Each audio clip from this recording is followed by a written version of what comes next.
ԱԺ-ում անհետ կորածին ծառայողների հարազատների եւ պատգամավորների միջև վեճ է տեղի ունեցել։ Բղավոցները լսվում էին միջանցքում, որտեղ հավաքված էին լրագրողները, սակայն անվտանգության աշխատակիցները լրագրողներին թույլ չտվեցին մոտենալ սենյակին, որտեղ տեղի էր ունենում հանդիպումը։ Թեև բղավոցների ձայները լսվում էին, սակայն պարզ չէր ինչն է վեճի պատճառը։ Արա, դու էլ ես ծնող, հասկացի ծնողին, հանգստացեք, արա, ճիշտ պահեք ձեզ, լսվում էր ծնողներից մեկի ձայնը։ Ծնողներից մի քանիսը դուրս եկան նիստերի դահլիճից, բարձրացան վերև, ապա վերադարձան նիստերի դահլիճ, սակայն որևէ հարցի այդպես էլ չպատասխանեցին։ Թուրքիայի նախագահ Ռեջեփ Թայիփ Էրդողանը հեռախոսազրույց է ունեցել Ֆրանսիայի նախագահ Էմանուել Մակրոնի հետ։ Թուրքիայի նախագահի հաղորդակցության տնօրինության հաղորդագրության համաձայն հեռախոսազրույցը տեղի է ունեցել Ֆրանսիայի ղեկավարի նախաձեռնությամբ։ Մակրոնը շնորհավորել է Էրդողանին Ռամադանի տոնի կապակցությամբ եւ հաջողություն հաղթել իսլամական աշխարհին։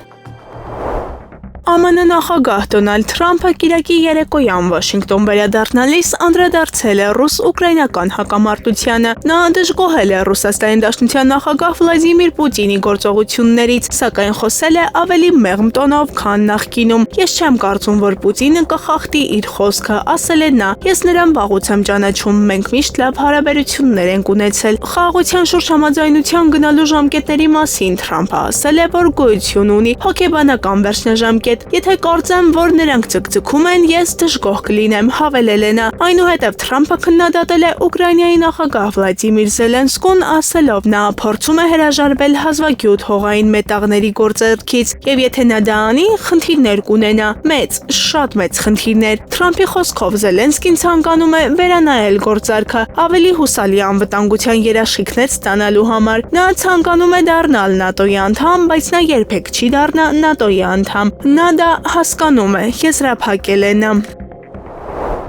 Գյումրու ավականու ընտրությունների արդյունքներով անցողիկ շեմը հաղթահարած Մայր Հայաստան դաշինքի առաջնորդ Անդրանիկ Թևանյանը եւ մեր հզոր հայրենիք կուսակցության համայնքապետի թեկնածու Ռուբեն Մխիթարյանը հայտարարել են ամենաշատ ձայներ հավաքած ընդդիմության թեկնածուին Վարդան Ղուկասյանին սատարելու պատրաստակամության մասին։ Անդրանիկ Թևանյանը հայտարարել է, որ այս պահին ընդդիմադիր դաշտը պետք է համախմբվի եւ այնպես անի, որպեսզի իշխող քաղաքացիական պայմանագիր խմբակցությունը չկարողանա Գյումրիում համայնքի ղեկավար ընտրել։ Մյուս ընդդիմադիր ուժերին կոչ ենք անում մտնել երկխոսության մեջ։ Մենք պատրաստ ենք դառնալ միջնորդ ու երաշխավորն այն պայմանավորվածությունների, որ կարող են ձեռք բերվել, ասել է Թևանյանը։ Իմ հզոր համայնք կուսակցության թեկնածու Ռուբեն Մխիթարյանը իր հերթին հայտարարել է, որ պատրաստ է առանց նախապայմանների, առանց որևէ պաշտոնի հավակնելու քվեարկել Հայաստանի կոմունիստական կուսակցության թեկնածու Վարդան Ղուկասյանի օգտին։ Երկուշաբթի երեկոյան խոշոր հրդեհը ոչնչացրել է 17 Տեսլա ավտոմեքենա Հռոմի արևելյան ծայրամասում գտնվող ավտոսրահում, հայտնում է իտալական գործակալությունը հղում կատարելով հրշեջ ծառայությանը։ Ըստ հայտարարության տվյալների հրդեհից ամբողջությամբ այրվել է 9 ավտոմեքենա, ևս 15-ը վնասվել է։ Հրդեհի վայրում բացի հրշեջներից աշխատել են նաև իրապապահ ծառայությունները։ Քննությունը չի բացառում ցանկացած վարկած, այդ թվում դիտավորյալ հրկիզում։ Հետաքննության ընթացքում մասնագետները պետք է ուսումնասիրեն տեսախցիկների ձայնագրությունները եւ հարցաքննեն ավտոսրահի սեփականատերերին։ Անցաչափած անհայտ անձիկ հրկիզել են Տեսլայի 12 լիցքավորման կայաններ Ֆրանսիայի հարավ-արևմուտքում գտնվող սուպերմարկետի կայանատեղիում, հայտնել է Agence France-Presse, հղում կատարելով ոստիկանության աղբյուրին։ Ավտոկայանատեղիի ծածկին հայտնաբերվել է մակագրություն, որը կոչ է անում արշավ սկսել Տեսլայի դեմ։ Ոստիկանությունը հետաքննություն է սկսել, սակայն դեռևս սերբակալություններ չեն կատարվել։ Ուկրաինացի բլոգեր Անատոլի Շարին պնդում է, որ Ուկրաինայում նախագահական ընտրությունները կկայանան մայիսին։ Այս մասին նա գրել է Telegram-ի իր լինքում, փոխանցում է գազետն։ Նրա խոսքով ԱՄՆ-ն Ուկրաինային առաջարկել է ընտրություններ անցկացնել այս տարվա գարնան վերջին։ Զելենսկին պետք է հեռանա Ուկրաինայի նախագահի պաշտոնից եւ իշխանափոխությունը փոխանցի Գերագույն Ռադայի խոսնակ Ռուսլան Ստեֆանչուկին, ինչպես պահանջում է երկրի օրենսդրությունը, գրել է Շարին։ Նա հավելել է, որ հանրապետությունում ևս պետք է ձևավորվի ազգային միասնության կառավարություն, որի միջոցով կընդգրկվեն բոլորին հայտնի դեմքեր։ Զելենսկու համար հիմա ամեն ինչ վատ է դասավորվում, եզրափակել է բլոգերը։ Եվրոպացի քաղաքական գործիչները, այդ թվում Ֆրանսիայի նախագահ Էմանուել Մակրոնը, Մեծ Բրիտանիայի վարչապետ Կիր Սթարմերը և Ֆինլանդիայի նախագահ Ալեքսանդր Ստուբը տառապում են ռուսաֆոբիայից։ Այդ մասին Տելեգրամի իր ալիքում հայտնել է Ռուսաստանի Դաշնության անվտանգության խորհրդի փոխնախագահ Դմիտրի Մեդվեդևը։ Ըստ նրա, ռուսաֆոբիան հոգեկան պաթոլոգիա է, որն առաջանում է Եվրոպայի կյանքի վրա Ռուսաստանի ազդեցության երկբևեռ աֆեկտիվ ուռճացումից։ Նա նշել է, որ այս վիճակն առաջանում է երկու փուլով՝ մոլագար և դեպրեսիվ։ Բուժումը սիմպտոմատիկ է, լավագույն թերապևտիկ ազդեցությունը նկատվում է ուժեղ հանգստացնող միջոցների ժամանակ, ինչպիսիք են կալիբրը, օնիքսը, իսկանդերը և օրեշնիկ հզոր հանգստացնող դեղամիջոցների համակցված օգտագործումը, ասել է Մեդվեդևը։ Իսրայելի արտաքին գործերի նախարար Գեդեոն Սարը X-ի միկրոբլոգում անդրադարձել է ի պաշտպանություն Ստամբուլի ընդդիմադիր քաղաքապետ Էքրեմ Իմամօղլուի Թուրքիայում տեղի ունեցող բողոքի ակցիաներին և ցույցերին։ Նա մասնավորապես նշել է, որ բոլորը տեսնում են, թե Թուրքիայի նախագահ Ռեջեփ Թայիփը ինչպես վարվեց Պիկաչուի հետ։ Նա գրառման մեջ մասնավորապես նշել է. բոլորը տեսան նրա իրական դեմքը։ Բռնապետ Էրդողանը բացահայտեց իր հակասեմական դեմքը, ինչպես ակնհայտ երևում է այս օրերին Էրդողանը վտանգավոր է և տարածաշրջանի և իր ժողովրդի համար։ Հուսանք, որ ՆԱՏՕ-ի դաշինք երկրները դա կհասկանան հնարավորինս շուտ։ Իսրայելի արտաքին գործերի նախարարի գրառումից հետո Թուրքիայի արտաքին գերատեսչությունն է հանդես եկել գրավոր հայտարարությամբ, որտեղ նշվում է. մենք մերժում ենք Նեթանյահուի կառավարության արտաքին գործերի նախարարի լկտի ամբարտավան հայտարարությունը։ Այս անհիմն մեղադրանքները Նեթանյահուն և նրա համախոհների կողմից կատարած հանցագործությունները կոծկելու ջանքերի մի մասն են։ Հայտարարության մեջ նշվում է, որ այս դիրքորոշումը խորացնում է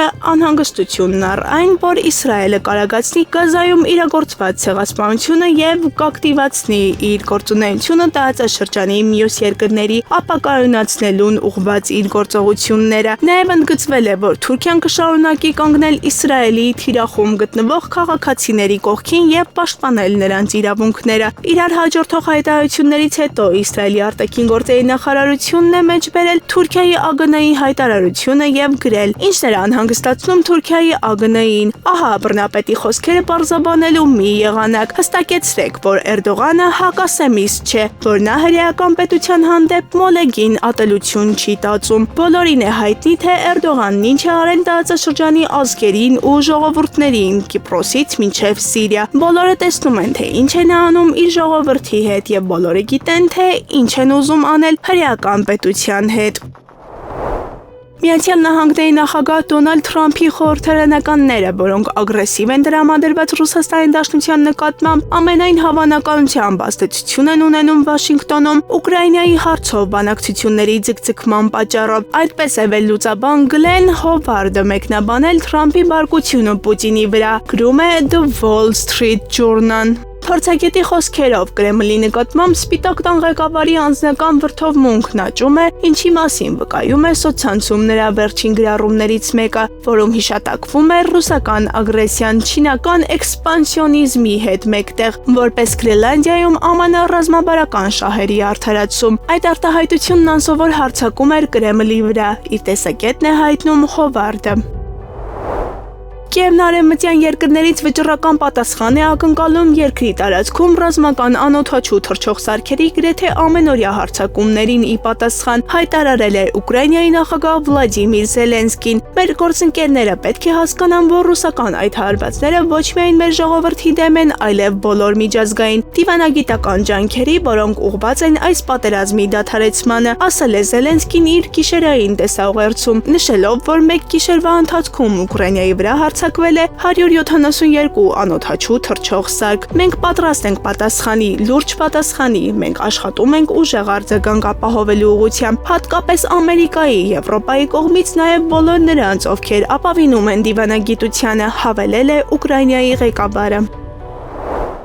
Հայաստանի Հանրապետության քաղաքացին ազատորեն ընտրություն կատարելու հնարավորություն ունի։ Այս մասին հայտարարել է Հայաստանի Հանրապետության վարչապետ Նիկոլ Փաշինյանը իր Facebook-յան գրառման մեջ։ Քաղաքացու ընտրությունը մեզ համար օրենք է։ Շնորհավորում եմ քաղաքացու վստահությանը արժանացած ընտրություններում հաղթած բոլոր քաղաքական ուժերին եւ թեկնածուներին։ Հետգրություն ընտրողների կամքի վրա ապօրինի ազդեցության մասին բոլոր ահազանգները պետք է մանրամասն քննվեն։ Դրանց հետագա կրկնությունը բացառելու առաջնահերթ նպատակադրմամբ գրել է վարչապետը։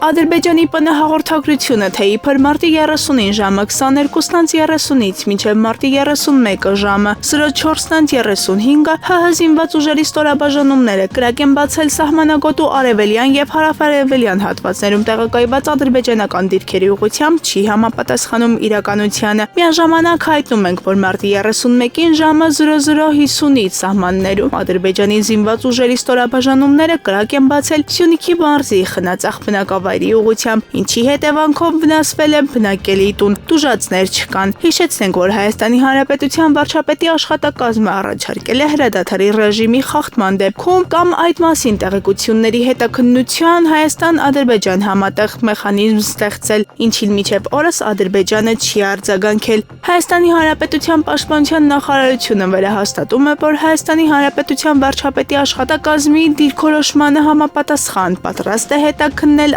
Ադրբեջանի ՊՆ հաղորդագրությունը, հիմնավորող փաստերը, դրանց ՀՀ-ին փոխանցելու պարագայում։ Միևնույն ժամանակ ադրբեջանական կողմին կոչ են անում հետաքննել Խնածախ բնակավայրի բնակելի տան գնդակոծման փաստը եւ հանդես գալ հրապարակային պարզաբանումներով, ասված է հաղորդագրության մեջ։ Կենտրոնական ընտրական հանձնաժողովը ժամը 08:00-ի դրությամբ հրապարակել է Գյումրիում բացված 82 ընտրատեղամասերից 81-ի քվեարկության արդյունքները։ Իշխող քաղաքացիական պայմանագիր կուսակցությունը առաջատարն է 36.80% քվեներով։ Երկրորդ տեղում է Հայաստանի կոմունիստական կուսակցությունը, որի օգտին քվեարկել է ընտրողների 20.71%-ը։ Երրորդ հորիզոնականը զբաղեցնում է Մեր քաղաքը դաշինքը 15.85% ձայներով։ Իշխող քաղաքացիական պայմանագիր կուսակցությունը ջախջախիչ պարտություն է կրել Արմավիրի մարզի Փարաքար խոշորացված համայնքի ավագանու արտահերտ ընտրություններում, հավաքելով ձայների ընդամենը 31.89%-ը։ Բոլոր 16 ընտրատեղամասերում ձայների հաշվարկի ավարտից հետո ըստ Կենտրոնական ընտրական հանձնաժողովի կայքում հրապարակած տվյալների համոզիչ հաղթանակ է տարել ընդդիմադիր Միասնություն դաշինքը, որի օգտին քվեարկել է 56.57%-ը։ Դաշինքի համապատասխան ցուցակը գլխավորող Վոլոդյա Գրիգորյանը ըստ օրենքի մեխանիկորեն կդառնա Փարաքար համայնքի ղեկավար։ Երրորդ տեղում է Ազգային առաջընթաց կուսակցությունը 7.82%-ով։ Վերջին տեղում Կայունություն կուսակցությունը 3.7%-ով։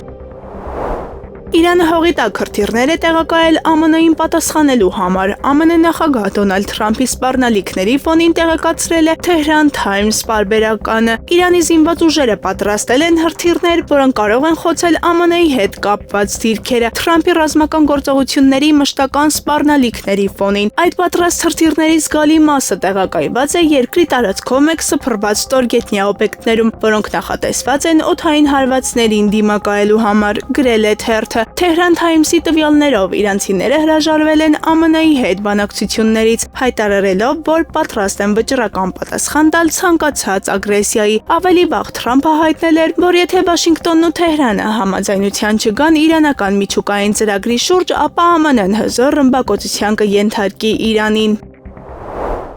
Ռուսաստանը կատեգորիկ ոչ է ասում Ուկրաինայում Կիև զենք մատակարարող երկրներից խաղաղապահների գաղափարին։ Այս մասին 10-ին տված հարցազրույցում ասել է Ռուսաստանի Դաշնության ԱԳՆ միջազգային կազմակերպությունների դեպարտամենտի տնօրեն Կիրիլ Լագվինովը։ Ցավալի է, որ նույնիսկ վերջին տարիներին պատմությունը եվրոպացիներին ոչինչ չի սովորեցնում։ Նրանք բացարձակապես խուլ են նախազգուշացումների հանդեպ, որ այն երկրների զինվորականներին Ուկրաինա մտցնելու գաղափարը, որոնք այս այսօր շարունակում են զենքով սնել Կիևին, կտրականապես անընդունելի է մեզ համար, ասել է դիվանագետը։ Այս համատեքստում Լոգվինը հիշեցնում է, որ հենց արևմտյան երկրների ամբարտավան չցանկությունն էր լսել մեր դիրքորոշումը, որն էապես հանգեցրեց ուկրաինական հակամարտությանը։ Մարտի 27-ին Փարիզում կայացել է կամավորների կոալիցիայի գագաթնաժողովը, որտեղ շուրջ 30 երկրների ներկայացուցիչներ քննարկել են ուկրաինական հակամարտության ավարտից հետո Կիևի անվտանգության հնարավոր երաշխիքները։ Գլխավոր թեմաներից մեկը Ուկրաինայի տարածքում ռազմական կոնտինգենտի հնարավոր տեղակայումն էր։ ԱՄՆ-ն չի մասնակցել այս գագաթնաժողովին։ Միաժամանակ ըստ մամուլի հրապարակումների որոշ երկրներ պատրաստ են մասնակցել Ուկրաինայում խաղաղապահ առաքելության միայն այն դեպքում, եթե աջակցություն ստանան Վաշինգտոնից։ ԱՄՆ նախագահ Դոնալդ Թրամփը ABC News-ին տված բացառիկ հարցազրույցում չի բացառել Սպիտակ տանը երրորդ ժամկետի համար առաջադրվելու հնարավորությունը։ Ներկայումս դա արգելված է ԱՄՆ սահմանադրության 22-րդ ուղղությամբ, սակայն Թրամփը նշել է, որ դրա համար կան մեթոդներ, պարզաբանելով, որ չի կատակում։ Շատ մարդիկ են ուզում, որ ես դա անեմ, բայց ես հիմնականում ասում եմ նրանց, որ մենք դեռ երկար ճանապարհ ունենք անցնելու։ Գիտենք, դեռ շատ վաղ է վարչակազմի համար։ Ես կենտրոնացած եմ ընթացիկ պահի վրա, ասել է ԱՄՆ նախագահը։ Հարցին, թե ցանկանում է առաջադրվել երրորդ ժամկետի համար, նախագահը պատասխանել է. Ես սիրում եմ աշխատել։ Երբ ԱՄՆ նախագահին հարցրել են, թե արդյոք նրան ներկայացրել են ծրագրեր, որոնք հնարավորություն կտային առաջադրել երրորդ ժամկետի համար, Թրամփն ասել է. մեթոդներ կան, որոնց օգնությամբ դա հնարավոր է։ ABC News-ի թղթակիցը հարցրել է հնարավոր սցենարի մասին, որի դեպքում փոխնախագահ Վենսը կառաջադրվի այդ պաշտոնում, իսկ հետո այն կփոխանցվի Թրամփին։ Թրամփը պատասխանել է, որ դա մեթոդներից մեկն է, բայց կան ուրիշները, հավելել է նա։ Ուրիշ մեթոդ ներկայացնելու խնդրանքին Թրամփը պարզապես պատասխանել է ոչ։ Ինչպես նշում է լրատվամիջոցը, սահմանադրության մեջ երկու ժամկետի սահմանափակման, չեղարկման ուղումներ մտցնելը չափազանց բարդ է։ Դրա համար կպահանջվի նաև կոնգրեսի ձայների 2/3 կամ նախագահների 2/3 համաձայնությունը ուղումներ մտցնելու համար սահմանադրական ժողով գումարելու մասին։ Գերմանիայի կանցլեր Օլաֆ Շոլցը աջակցել է Կանադային Դոնալդ Թրամփի հետ առճակատման հարցում մաքսային սակագների եւ այլ հայտարարությունների ֆոնին։ Այս երկիրը պետք է դառնա ԱՄՆ նոր նահանգ, այս մասին հաղորդում է Bloomberg-ը։ Կանադան հպարտ անկախ երկիր է, մենք ձեր կողքին ենք, ասել է Շոլցը արարողության ժամանակ։ Ավելի լայն անհամաձայնություն հայտնելով ԱՄՆ քաղաքականության հետ, Շոլցը քննադատել է այն սակագները, որոնք Թրամփի վարչակազմը նախատեսում է սահմանել Եվրոպայի դեմ։ Նման քայլերը կհանգեցնեն պատասխան միջոցների եւ կվատթարեցնեն երկու կողմերի վիճակը։ Դրա համար ես ԱՄՆ-ին ասում եմ, համագործակցությունը մնում է Եվրոպայի նպատակը, բայց եթե ԱՄՆ-ն մեզ ընտրություն չթողնի, մենք որպես Եվրամիություն կարձագանքենք որպես մեկ ամբողջություն, ընդգծել է Գերմանիայի կանցլերը։ Մյանմարի վարչապետ Մին Աուն Հլյանը երկրաշարժի հետևանքով համազգային սուգ է հայտարարել։ Այս մասին հաղորդում է ՌԻԱ Նովոստին։ Մարդկային զոհերի եւ ավերվածությունների համար կարեկցանքից ելնելով 31/03/2025 թվականից մինչև 06/04/2025 թվականը 7-նորյա սգո օրեր են հայտարարվել համապետական մակարդակով։ Այս օրերին պետական դրոշը պետք է ծածանվի, ասված է հայտարարության մեջ։ Մարտի 28-ին Մյանմարում տեղի են ունեցել մի քանի հզոր երկրաշարժներ, որոնցից յուրաքանչյուրը 7.7 մագնիտուդ հզորությամբ։ Հետցնցումներ են զգացվել Թայլանդում, Չինաստանում եւ Վիետնամում։ Մյանմարում մի քանի շենք են վնասվել, բազմաթիվ մարդիկ են հոսպիտալացվել։ Ստորգետնյա ցնցումների պատճառով փլուզվել է Իրավադի գետի վրայով անցնող կամուրջը եւ մասամբ ավերվել է պատմական Մանդալայի պալատը։ Իշխանությունները արտակարգ դրություն են հայտարարել։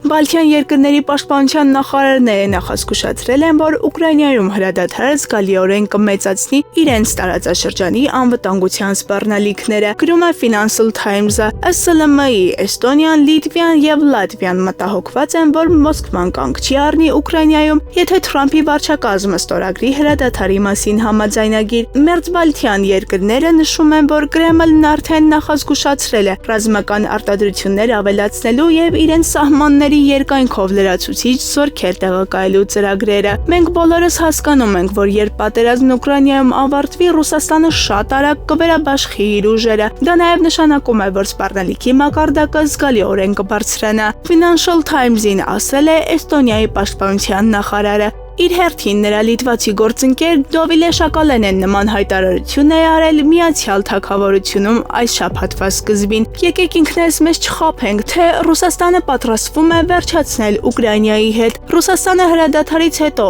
այն ժամանակն օգտագործում է իր ռազմական ներուժը մեծացնելու համար։ Նրանք արդեն ունեն հսկայական մարտունակ եւ պատրաստված բանակ, որը պատրաստվում է ավելի մեծանալ, ասել է նա։ Ռազմական գործողությունների դադարեցումը Ռուսաստանին հնարավորություն կտա կառուցել 1.5 միլիոնանոց բանակ եւ բոլորովին նոր բանակային կորպուս ստեղծել հյուսիսում, կրկնապատկելով Ֆինլանդիայի եւ Բալթյան երկրների մոտ իր զորքերի թիվը, կարծում են նրանք։ Պևկուրը նշում է, որ ներկայումս Ուկրաինայում գտնվող 600,000 ռուսաստանցի զինծառայողներից 300,000-ը հավանաբար կվերատեղակայվեն։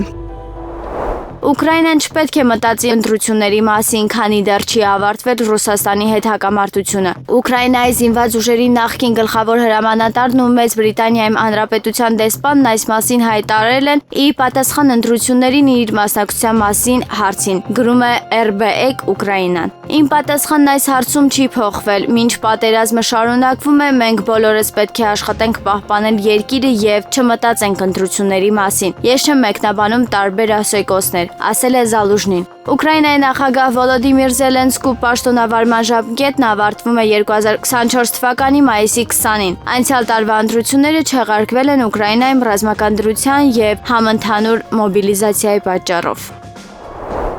ՀՀ նախկին մարդու իրավունքների պաշտպան Արման Թաթոյանը գնահատել է Գյումրիում եւ Փարաքարում տեղի ունեցած ավականու ընտրությունների արդյունքները, նշելով, որ դրանք արտացոլում են հասարակության իրավական վերաբերմունքը Հայաստանի քաղաքական իշխանության նկատմամբ։ Այս ընտրությունները պարզ ցույց են տալիս, որ ավականու ընտրությունները միայն համայնքային չեն, այն դարձել են ազգային արժեքների ու պետականության պահպանման պայքար, գրել է Թաթոյանը։ Թաթոյանը անդրադարձել է Գյումրիի նախընտրական պայքարին, խստորեն քննադատելով իշխող ուժերի ներկայացուցիչների հայտարարությունները։ Արցախն արատավորելը, մեր հերոսների նվիրական պայքարն ու սխրանքները ոտնտակ տալը դարձավ քարոզարշավի առանցքային հարցերից մեկը, բայց գյումրեցիների արժանապատիվ հակազդեցության շնորհիվ այս մտածողությունը չընդունվեց, նշել է Թաթոյանը։ Թաթոյանը իշխանություններին մեղադրել է հասարակության մեջ ատելության սերմանելու համար։ ԿՊ իշխանությունն իր դիրքերն ամրապնդում է պառակտման, մարդկանց իրար դեմ հանելու եւ քաոսի միջոցով։ Արժանապատվությունը վիրավորելը, մարդուն հրապարակային ստորացնելը նրանց գործելավոճի մասին է, գրել է նա։ Թաթոյանը կարծում է, որ Գյումրիի եւ Փարաքարի ընտրությունները հստակ ազդակ էին իշխանություններին։ Հայ ժողովուրդը շարունակում է պայքարել ազգային արժեքների համերաշխության եւ ինքնության պահպանման համար։ Սա է այսօրվա պայքարի առանցքը, եզրափակել է Արման Թաթոյանը։ Ռուսական բանակի հրամանատարությունը դիտարկում էր Ուկրաինային տակտիկական միջուկային հարված հասցնելու հնարավորությունը 2022 թվականի աշնանը։ Պարտությունների շարքից հետո, որոնց հետևանքով զորքերը ստիպված էին թողնել սկզբում Խարկովի մարզը, հետո հանձնել Խերսոնը։ Այս մասին տեղեկացրել է The New York Times-ը, հղում կատարելով ԱՄՆ հետախուզության տվյալներին, որի ձեռքի տակ են հայտնվել ռուս գեներալների գաղտնի բանակցությունները։ Ինչպես գրել է NYT-ը, գեներալ Սերգեյ Սուրվոկինը այն ժամանակ Ուկրաինայում ռուսական խմբավորման հրամանատարը, որը հետագայում ձերբակալվել է Վանգեր ՄՌԿ խռովությանը մասնակցելու համար, խոսել է միջուկային զենքի կիրառման մասին։ Ըստ հետախուզման տվյալների, Սուրովիկինը դիտարկում էր միջուկային հարված հասցնելու հնարավորությունը ուկրաինական զորքերին թույլ չտալու համար անցնել Դնեպրը եւ հնարավոր հարձակում սկսել Ղրիմի վրա։ Բանակցությունների մասին տվյալները ձեռք բերելուց հետո ԱՄՆ հետախուզությունը կտրուկ բարձրացրել է միջուկային թեժացման հավանականության գնահատականը ուկրաինական հակամարտությունում 5-ից 10%-ից հասցնելով 50%-ի, պայմանով, որ ռուսական ճակատը Ուկրաինայի հարավում կսկսի քայքայվել։ Դրան նախորդել էին ռուս պաշտոնյաների հայտարարություններն